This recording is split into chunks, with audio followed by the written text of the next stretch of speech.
Para quem usa anticoagulantes ou afinadores de sangue, uma visita ao dentista pode ser um momento de bastante ansiedade, né? Aquele medo de um sangramento que não para é real. Mas, por outro lado, a ideia de parar a medicação por conta própria pode trazer riscos ainda maiores. E aí, qual é a decisão certa a tomar? Vamos direto ao que interessa, usando o que a ciência já descobriu para responder essa pergunta que é super importante. Essa preocupação faz todo sentido. Pensa bem, de um lado tem o risco de sangrar durante o procedimento. Do outro, o risco de formar um coágulo, um trombo, perigoso, se o remédio for interrompido. É um verdadeiro dilema que deixa muita gente sem saber o que fazer. Olha, por muito tempo, a recomendação geral era essa mesma. Vai no dentista, suspende o remédio uns dias antes. Mas sabe como é? A ciência avança. E as evidências mais novas fazem a gente questionar. Será que essa prática antiga não está, na verdade, colocando as pessoas em um risco ainda maior? Para a gente entender a resposta para essa pergunta, primeiro a gente precisa dar um passo atrás e entender como esses medicamentos funcionam, porque apesar de todo mundo chamar de anticoagulante, eles não são todos iguais. A diferença é até que bem simples de visualizar.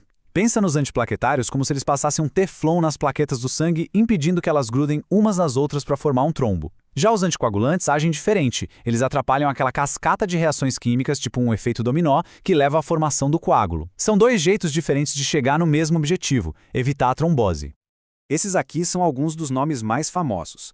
Provavelmente algum deles é familiar, né? Se for o caso, o que a gente está conversando aqui é especialmente importante. Todos eles entram nessa discussão sobre segurança no dentista. E uma coisa que a gente não pode esquecer nunca é o motivo pelo qual esses remédios são usados. A função deles é importantíssima, prevenir eventos que podem ser fatais, como um infarto ou um AVC. O trabalho deles é literalmente salvar vidas. Bom, agora sim, a gente chega no coração da questão. Com base no que os estudos mostram, vamos colocar na balança os riscos reais de cada uma das escolhas. Essa é a pergunta de $1 milhão. O que os números dizem sobre a chance e principalmente sobre a gravidade de cada um desses problemas? Vamos dar uma olhada. Olha só esse primeiro número. Em um estudo grande com quase 1.000 pacientes que continuaram tomando a medicação, menos de 1,3% teve um sangramento que precisou de alguma coisa a mais do que o dentista já consegue fazer ali na cadeira, como pressionar com gás ou dar um ponto a mais. Ou seja, um sangramento mais sério é bem raro. Agora, vamos comparar com o outro lado.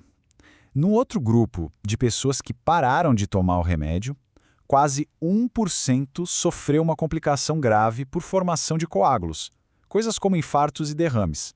A porcentagem parece pequena, né? Mas a gravidade dessas complicações é muito, mas muito maior. E a gravidade é o ponto-chave. Dentre esses casos de complicação por parar o remédio, 4 pessoas morreram. Isso coloca o risco numa outra perspectiva muito mais clara. E vamos ser sinceros, bem mais dramática. O risco de um evento trombótico fatal é real. Então, a conclusão que a gente tira disso tudo é bem direta. Os dados mostram que, na maioria das vezes, é muito mais seguro continuar com a medicação e deixar o dentista controlar qualquer sangramento ali no consultório, do que arriscar uma complicação cardiovascular gravíssima por suspender o tratamento. Ok, mas se não é para interromper a medicação, como os dentistas fazem para garantir a segurança? A odontologia moderna tem um monte de ferramentas e protocolos que são super eficazes para isso. Vamos ver como funciona na prática. A principal ferramenta, especialmente para quem usa varfarina, é um exame chamado RNI. É a Razão Normalizada Internacional. Pensa nesse número como se fosse um guia, um mapa. Ele diz para o dentista exatamente qual o seu nível de anticoagulação, permitindo que o procedimento seja planejado com total segurança. E o melhor é que hoje em dia, para saber esse número, não precisa mais de um processo demorado em laboratório. Existem aparelhos portáteis que fazem isso no próprio consultório. É muito rápido, muito simples. Lembra o teste de glicemia? Sabe? Uma picadinha no dedo, uma gota de sangue e, em 1 minuto, a equipe já tem a informação que precisa para trabalhar. E olha que interessante o que essa tabela mostra. Mesmo quando o RNI sobe, dentro da faixa que é considerada segura para o tratamento, que geralmente vai de 2 até 3,5, a chance de ter um sangramento depois do procedimento não aumenta de forma estatisticamente significativa. Isso é mais uma prova de que os dentistas conseguem sim trabalhar com segurança dentro dessa faixa. Tá, mas e se sangrar um pouco? Aí é que entra a caixa de ferramentas do dentista.